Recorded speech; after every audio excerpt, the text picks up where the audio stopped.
মৰমৰ ছাত্ৰ-ছাত্ৰীসকল, আজি আমি আৰম্ভ কৰিব গৈ আছোঁ নৱম শ্ৰেণীৰ গণিতৰ প্ৰথম চেপ্টাৰ সংখ্যা প্ৰণালীৰ এক্সাৰচাইজ 1.3 কুৱেশ্যন নম্বৰ 4 পৰা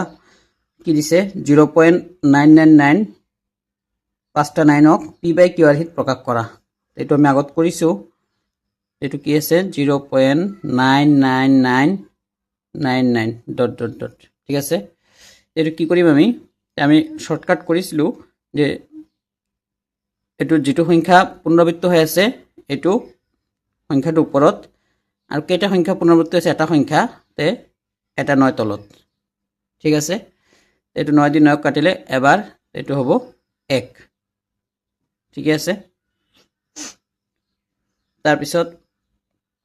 হৈ গ'ল। তাৰপিছত 5 নম্বৰ 1/17 দশমিক বিস্তৃতিৰ পুনৰাবৰ্তিত গোটটোত আটাইতকৈ বেছি কিমানটা অংক থাকিব? মানে 17 দি 1ক হৰণ কৰিলে যেটো দশমিকত ওলাব সেই বিস্তৃতিটোত মানে কেইটা অংক পিছত এটো আকৌ পুনৰাবৃত্ত হ'ব। আমি হৰণ কৰি চাও 17 দি 1ক 5 নম্বৰ তো 17 দি আমি 1ক হৰণ কৰিম। ঠিক আছে, আমাৰ 17 দি 1ক না যাব দশমিক দি এটা 0 হৈছে, আকৌ 17 দি 10ক না যাব এটা 0 দি আৰু 0। তাৰপিছত 5 বাৰ দিলে এটো 5 বাৰ দিলে কিমান হয় 17 5 গুণ 5 7 গুণ 35 5 7 গুণ 35 ৰ 5 হাত থাকিল 3 5 গুণ 5 6 7 85 ন। আর 6 বাৰ দিলে 6 7 গুণ 42 হাত থাকিল 4 6 গুণ 6 আর 4 10 102 বেছি হৈ যাব, ওতে 5 বাৰ যাব।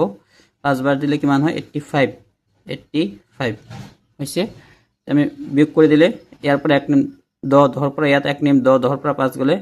5, তো ইয়াত কিমান থাকিল 9 9ৰ পৰা 8 গলে 1 15 হৈছে। পিছত 17 দি 15ক না যায় দশমিকৰ পৰা এটা 0, তো 17 দি 150 কেইবাৰ যায় তো 5 বাৰ 6 বাৰ 7 বাৰ দি চাও 7 7 গুণ 49 49ৰ 9 হাত থাকিল 4 7 গুণ 7 8 9 10 11 119 আৰু 8 বাৰ দিলে 17 8 বাৰ দিলে 7 গুণ 56 6 হাত থাকিল 5 8 গুণ 8 9 10 11 12 13 136। ঠিক আছে, আর 9 বাৰ দিলে 17 9 গুণ 7 9 গুণ 63 3 হাত থাকিল 6 9 গুণ 9 9 6 15 বেশি হয়ে যাব, তাহলে 8 বাৰ যাব। 8 বাৰ দিলে আমাৰ কিমান হয় 136। ঠিক আছে, তাৰপিছত এইটো এৰ পৰা একাৰিম 10ৰ পৰা 6 গলে 4, ইয়াত কিমান 4 4ৰ পৰা 3 গলে 1 14, 17 দি 14ক না যায় আকৌ দশমিকৰ পৰা আৰু এটা 0। ঠিক আছে, 140 হলে আমাৰ কিবাৰ যাব আকৌ 8 বাৰ যাব 136 8 বাৰ দিলে 136 10ৰ পৰা 6 গলে 4 হ'ব, 3ৰ পৰা 3 গলে 0 1ৰ পৰা 1 গলে 0 তে 4। এটা 17 দি 4ক না যায় দশমিকৰ পৰা দশমিক দি এটা 0, পিছত কেইবাৰ যাব দুবাৰ 17 2 34 34, পিছত এটো 1 আনিলে 10ৰ পৰা 4 গলে 6, তাৰপিছত আকৌ দশমিকৰ পৰা এটা 0। ঠিক আছে, পিছত কেইবাৰ যাব 3 বাৰ দিলে 17 3 গুণ 3 7 গুণ 21 আর 1 হাত থেকে 2 3 কে 3 4 5 51, 3 বাৰ দিলে 51। ঠিক আছে, ইয়াৰ পৰা এখানে 10 10ৰ পৰা 1 গলে 9, তাৰপিছত দশমিক দিয়াৰ পৰা 0 5 বাৰ দিলে 85। ঠিক আছে, এটো 10ৰ পৰা 5 গলে 5, আকৌ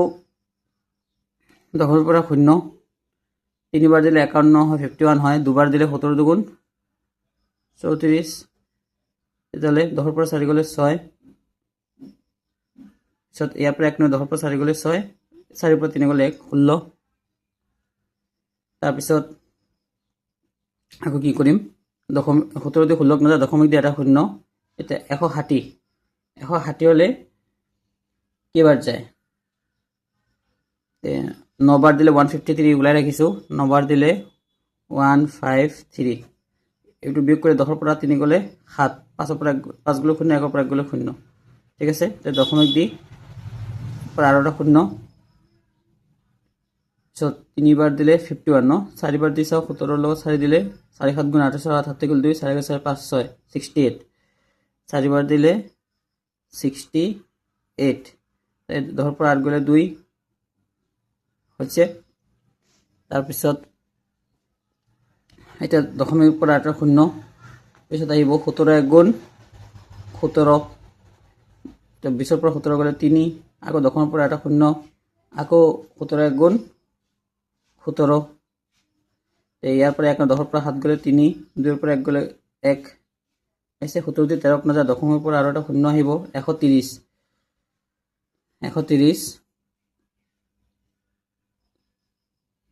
এটা 130 কেইবাৰ যাব ইয়াত আমি উলাই ৰাখিছো 7 বাৰ ধলে 119 হয় 7 বাৰ হলে 119 এটো 10 ৰ পৰা 9 গ'লে 1 ঠিক আছে 10 ৰ পৰা 9 গ'লে 1 হ'ব 2 ৰ পৰা 1 গ'লে 1 1 ৰ পৰা 1 গ'লে 0 11 আকৌ 10 ৰ পৰা এটা 0 পিছে 6 বাৰ দিলে 102 হয় আমি উলাই ৰাখিছো 6 বাৰ দিলে 102 6 বাৰ দিম 102 এটো বিয়োগ কৰিলে 10 ৰ পৰা 2 গ'লে 8 এটো 0 তে 0 ৰ পৰা 0 গ'লে 0 0 আকৌ 10 ৰ পৰা এটা 0 5 বাৰ দিলে তো 85 হয় 4 বাৰ দিলে 68 ন 4 বাৰ দিলে 68 এটো কিমান হয় 10 ৰ পৰা 8 গ'লে 2 10 ৰ পৰা 8 গ'লে 2 7 ৰ পৰা 6 গ'লে 12 আকৌ 10 ৰ পৰা এটা 0 ঠিক আছে তে 7 বাৰ দিলে 119 হয় 7 বাৰ দিলে 119 120 ৰ পৰা 119 গ'লে 1 হয় আমাৰ এইটো প্ৰথমতে আকৌ 1 আছিল আমাৰ হৰণটোত প্ৰথমতে আমাৰ 1 আছিল এটা আকৌ পুনৰাবৃত্ত হৈ যাব তাৰ পিছৰ পৰা এই দশমৰ পৰা এটা 0 হ'ব আকৌ 17 গুণ 17 17 দি 0 না যায় আকৌ আৰু এটা 0 দি আৰু এটা 0 মানে তাৰ পিছৰ পৰা পুনৰাবৃত্ত হৈ থাকিব ঠিক আছে তেতিয়ালে ইয়াত টোটাল কেইটা অংক পাইছা এটো 1 2 3 4 5 6 7 8 9 10 11 12 13 14 15 16 তাৰ মানে 16টা অংকৰ পিছত এটো পুনৰাবৃত্ত হয় আমাৰ এটোই খুদিছে যে 1/17 ৰ দশমিক বিস্তৃতিৰ পুনৰাবৃত্ত গুণটোত আটাইতকৈ বেছি কিমানটা অংক থাকিব ঠিক আছে কিমানটা অংক থাকিব 16টা অংক থাকিব 16টা অংক থাকিব ঠিক আছে তাৰ পিছত 6 নম্বৰ যদি p আৰু q অখণ্ড সংখ্যা যাৰ একৰ বাহিৰে অন্য সাধাৰণ উৎপাদক নাই তেনেহলে p/q আৰ্হিত থকা বিভিন্ন পৰিমেয় সংখ্যা লিখা যিবিলাকৰ দশমিক বিস্তৃতি পৰিসমাপ্ত আৰু পৰ্যবেক্ষণ কৰা ঠিক আছে মানে p আৰু q দুটা অখণ্ড সংখ্যা লিখব দিছে যাৰ কোনো কমন উৎপাদক নাই ধৰা 3/2 এইটো আৰু p/q আৰ্হিত থকা বিভিন্ন পৰিমেয় সংখ্যা লোৱা এইটো 3/2 থকা বা 5/3 এনেকে বেলেগ বেলেগ ললে হল 7/10 এনেকে ললে হল হৈছে তাৰ পিছত বিভিন্ন পৰিমেয় সংখ্যা লোৱা যিবিলাকৰ দশমিক বিস্তৃতি পৰিসমাপ্ত আৰু পৰ্যবেক্ষণ কৰা এটো চাব লাগে এটো দশমিক বিস্তৃতি এটো দিটো হৰণ কৰিলে কিমান এটো দিটো হৰণ কৰিলে কিমান এটো দিটো হৰণ কৰিলে কিমান হয় ঠিক আছে তাৰ পিছত কৈছে q এ কি ধৰ্ম সিদ্ধ কৰিব অনুমান কৰিব পাৰিবানে তে মই কৈ দিছো যিবিলাক p/q ৰ হিত থাকে এই q ৰ মানটো তলত q ৰ মানটো যদি 2 আৰু 5 থাকে ঠিক আছে 2 ৰ ঘাত বা 5 ৰ ঘাত হিচাপে যায় যেনেকৈ 3/2 লিখিছো এটো বা 10ক আমি কি লিখিব পাৰো 2 * 5 তেনেকৈ 2 আৰু 5 ৰ ঘাত হিচাপে থাকিলে তেতিয়ালে দশমিক বিস্তৃতিটো পৰিসমাপ্ত হয় ঠিক আছে আৰু 2 আৰু 5 ৰ বাহিৰে যদি বেলেগ সংখ্যা থাকে তেতিয়ালে কি হ'ব অপৰিসমাপ্ত আৰু পুনৰাবৃত্ত হ'ব ঠিক আছে এইটোৱে তাৰ পিছত 7 নম্বৰ তিনিটা সংখ্যা লিখা যাৰ দশমিক বিস্তৃতি অবিৰত আৰু অপুনৰাবৃত্ত মানে অবিৰত মানে গৈ থাকিব মানে অপৰিসমাপ্ত আৰু অপুনৰাবৃত্ত বা অপুনপনিক ঠিক আছে মানে বেলেগ বেলেগ সংখ্যা ওলাই গৈ থাকিব এটা তিনটা সংখ্যা লিখি দিলে হল যি কোনো তিনটা সংখ্যা তোমালে লিখি দিলে হল তিনটা সংখ্যা ধৰা to 0.10 100 100 এনেকা ডট ডট ডট এনেকে এটো অবিৰত গৈ আছে আৰু বেলেগ বেলেগ পুনৰাবৃত্ত হিচাপে গৈ আছে বেলেগ বেলেগ ঠিক আছে এটা 0.20 200 2 তিনটা 0 এনেকৈ বেলেগ বেলেগ অবিৰত গৈ আছে আৰু অপূৰ্ণবৃত্ত বেলেগ বেলেগ ওলাই গৈ আছে। এনেকৈ লিখিলেও হ'ল 0.30300 তিনিটা 0 আমি যিকোনো তিনিটা সংখ্যা লিখি দিলেও হ'ব। ঠিক আছে। তাৰপিছত 8 নম্বৰ 5/7 আৰু 9/11 মাজত থকা তিনিটা ভিন্ন অপৰিমেয় সংখ্যা লিখা। এই দুটাৰ মাজত তিনিটা ভিন্ন অপৰিমেয় সংখ্যা লিখিব দিছে। আমি কি কৰিম, এই দুটা ওলাম হৰণ কৰি 5/7 7 দি 5ক হৰণ কৰোঁ, 7 দি 5ক 7 দি 5ক হৰণ কৰিলে কি হ'ব, দশমিক দি এটা 0, পিছত 7 7 গুণ 49, 10ৰ পৰা নগ'লে 1, আকৌ 10ৰ পৰা এটা 0, 7 1 গুণ 7, 10ৰ পৰা 7 গ'লে 3, 10ৰ পৰা এটা 0, 4 7 গুণ 28, 5 7 গুণ 35 বেছি হৈ যায়, 4 7 গুণ 28, 10ৰ পৰা 8 গ'লে 2। ঠিক আছে। এনেকৈ ওলাই গৈ থাকিব 0 পৰা আকৌ দশমিকৰ পৰা এটা 0, 7 2 14, 7 2 14, 10ৰ পৰা 4 গ'লে 6, এনেকৈ ওলাই গৈ আছে। ঠিক আছে। আৰু তাৰ পিছতটো আছে 9/11 মানে 11 দি 9/11 মানে 11 দি 9 হৰণ কৰিব লাগে। 11 দি 9 হৰণ কৰিলে এইবাৰ যাব দশমিক দি এটা 0, 8 বাৰ দিলে 8 11 গুণ 88, এইটো ইয়াৰ পৰা 1 দিলে 10, 10ৰ পৰা 8 গ'লে 2, পিছত 10ৰ পৰা এটা 0, 11 2 গুণ 22 বেছি হৈ যাব 11 গুণ 11, পিছত ইয়াৰ পৰা 10ৰ পৰা 1 গ'লে 9, আকৌ 10ৰ পৰা এটা 0, আকৌ 8 11 গুণ 88, 10ৰ পৰা 8 গ'লে 2, 10ৰ পৰা এটা 0, 11 গুণ 11, তাৰমানে এনেকৈ গৈয়ে থাকিব। ঠিক আছে। এতিয়া এই দুটা সংখ্যাৰ মাজৰ মানে 0.7142 আৰু 0.81 মানে 0.71 আৰু 0.81ৰ মাজৰ তিনিটা সংখ্যা লিখি দিলে হ'ল। কৈছে যে এই দুটা সংখ্যাৰ মাজত থকা তিনিটা ভিন্ন অপৰিমেয় সংখ্যা। অপৰিমেয় সংখ্যাৰ কি হ'ব, অপূৰ্ণবৃত্ত হ'ব আৰু অপৰিসমাপ্ত হ'ব। এতেকে 5/7 আৰু 9/11ৰ মাজত থকা তিনিটা ভিন্ন অপৰিমেয় সংখ্যা হ'ল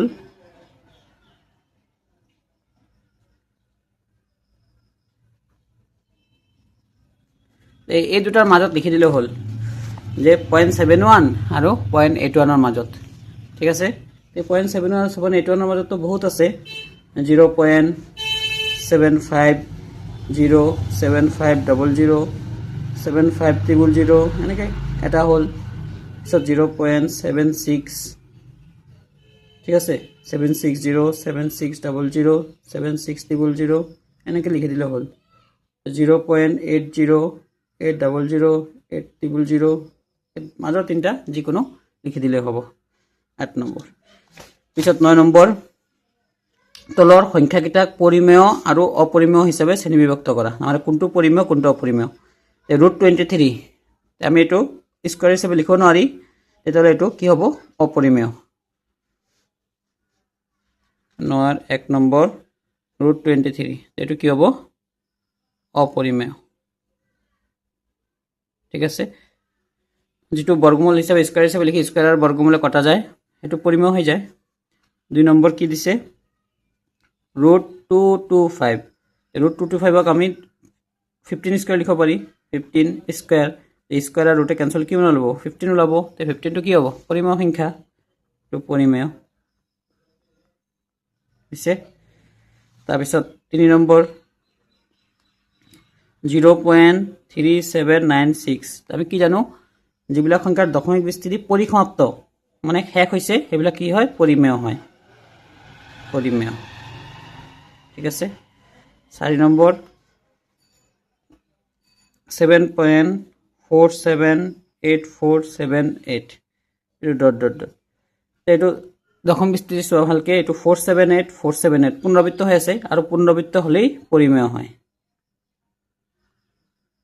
পুনৰাবৃত্ত হ'লেই পৰিমেয়। 5 নম্বৰ 1.10, তাৰপিছত 100,